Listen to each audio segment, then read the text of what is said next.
The DDT is one of the most common moves that we see in wrestling. There's been so many different renditions of it from different superstars over the years.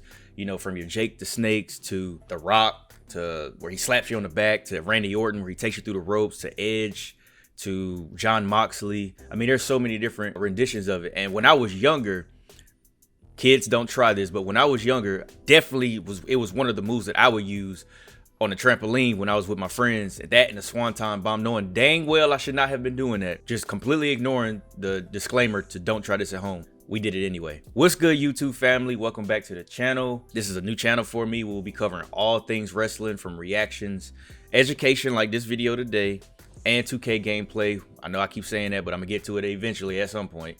I never knew where it came from, but in today's video, we're gonna get some insight. We got another one from Wrestling Flashback. Definitely be sure to show them some love, give them a sub. But yeah, so this is the history of the DDT wrestling move origins, and we're gonna be checking that out right now. When you think of a wrestling move that every current wrestler has attempted at some point, exactly, the DDT immediately comes. Yep, there goes Randy. It's quick, yet effective. And Mick Foley. Yep. And this has led to so many different variations of the move being established in the ring. Watch any promotion today, and you're bound to see some form of DDT man. being Ray has some crazy DDTs too. The move has evolved a lot since it was first used, all the way back in the 1970s, with Mexican wrestler Black Gordman being its innovator. Wow. But it would be Jake the Snake Roberts who eventually popularized the maneuver in North America, starting in 1984 in Mid-South Wrestling. Jake's use of the DDT came from a complete accident, as Jake's foot was stepped on by his opponent whilst in a match, leading to both wrestlers falling down to the mat. Wow, really? And he stepped on my foot, and we went down. What a huge pop. Oh my God, man. He was smart enough to stay there. I turned him over and covered him, barely got. And he both wrestlers falling down to the mat. I couldn't move my legs, so we lost balance. And he stepped on my foot, and we went down. What a huge pop. Oh my God, man. He was smart enough to stay there. Wow. I turned him over and covered him, barely kicked out, but the people were talking about that move. The name DDT was created after Jake learned the news that the pesticide of the same name had been outlawed due to its dangers. So DDT is like a name that long of some poison the farmers were using on the crops. It was getting into our bloodstreams and into our... Are you serious? That's where I stole that from. Did y'all know that? That's nuts. I had no idea that came from poison. What? Right hand now. Oh, look at that. DDT.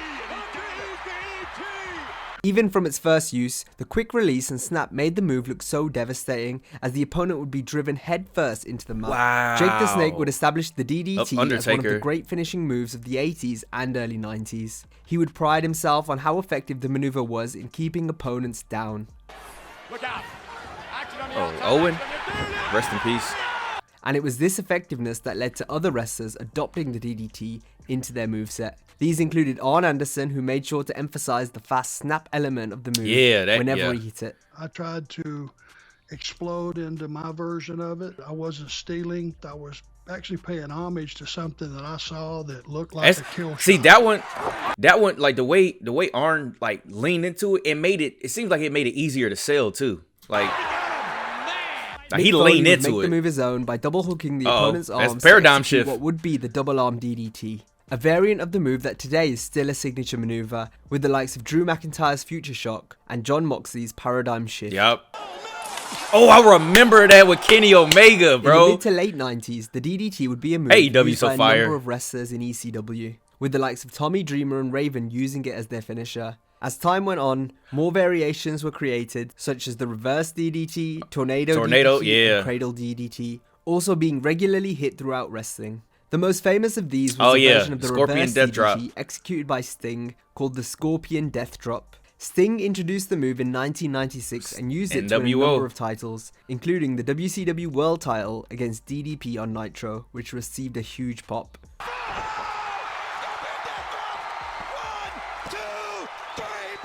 However, the more versions of the DDT that would be created, the more watered down the original move would become. True. And what was once one of the most devastating Gangrel, I in forgot. wrestling He had is now one becoming too. a setup move. This continued into the 2000s as wrestlers continued to find more creative ways to hit the move, thus rendering the basic version of the DDT less and less effective. My homeboy Antoine, he hates Christian. I don't know why.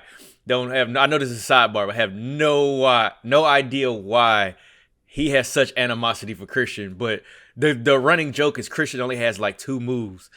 And it sucks because the reverse DDT is one of them, but it's funny as hell. Even wrestlers who once used a modified version of the traditional DDT as their finisher, such as Edge, would instead begin using the spear to finish matches. By the mid-2000s, the basic DDT would no longer be considered a finishing move. Randy got one of the toughest ones, though. Still used it as their finisher. Oh, Tommy Dreamer. The traditional DDT was now on par with the suplex and neckbreaker in terms of being a transition move or something a wrestler might use for a near fall in their match.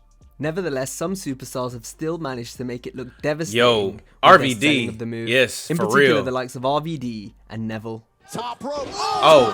DDT. Bro, that's tough. Bro, the golden days of NXT, man. The DDT is a move that wrestlers continue to reinvent to this day. But it's still always cool to see someone bust out the original, even though it's not used to finish a match anymore. I know Ricochet would sell the hell out of it too. Most famous user, Jake the Snake Roberts. People often ask me, well, Jake, don't you get mad at these guys that are using the DDT now for a false finish? I'm like, no, I think it's great. Because all they're telling the people is they're not half as good as I am. If I did it, you didn't get your ass up. Right. Over the past couple decades, Ooh, we've seen countless innovations of the DDT over the years, such as Eddie Guerrero's Tornado DDT, Undertaker's Running DDT, Sami Zayn's Suicide Dive DDT, Rey Mysterio's Sliding DDT, and Randy Orton's Draping DDT. That one is... Ooh! There are only a handful of superstars in recent years who have actually used the variation of the DDT as their finisher. But the most impressive has to be Kalisto? Oh, yeah. Oh, yes. Which on is the ladder? Variation of the reverse. I know y'all seen the one when he was on the ladder. I think it was at a Money in the Bank match. I can't remember. But, bro. DDT. Huge pop. Who can forget that time he hit it off the ladder? Absolutely beautiful. Oh, man. Oh, no, it's for the tag team titles. Bro. The DDT what a pop, will never man. die. It will always be a part of wrestling as wrestlers continue to find new and inventive ways to hit it. But let's not forget where it all began. From when Black Gordman first hit the move in Japan in the 70s, to when Jake the Snake Roberts made it one of the most recognizable maneuvers in the 80s and 90s. It was the original out-of-nowhere wrestling move, and the legacy it has left is unmistaken. We continue with the first round. Wait a minute. Nowhere with DDT. And that brings us to the end of this video. Oh, yeah. As always, if you enjoyed the that video, Mickey be sure to James? give it a like and subscribe to the channel. Always love Mickey Also, James, do check man. out our other videos in the series, such as the origin of the cutter, or what's otherwise known as the RKO. Have a great day, and I'll see you next time. Best RKO ever. Best. I'm sorry. I'm sorry. I don't know what yours is, and I know this has nothing to do with RKO, but that is the best RKO ever. Listen. I can't think of a better one. But anyway, yeah. So what is y'all's favorite DDT? I mean, the Salida del Sol one was tough. The reverse DDT off the top of the ladder. That one was crazy tough. But had no idea where the name came from. I thought it would have been something like somebody's initials or like a name of a move. Had no idea it was from something that was illegal or poison or something like that. That's crazy. That's why I love like watching these videos and learning about the history of wrestling. It just gives you a whole new appreciation for stuff that's still used today. But let me know in the comments what y'all favorite part of this clip was, or what your favorite DDT was. Definitely, go keep pumping these videos out. This is absolutely fun, man, and it's interesting and it's educational at the same time. But appreciate you guys for watching, man, and I will see y'all back in the ring.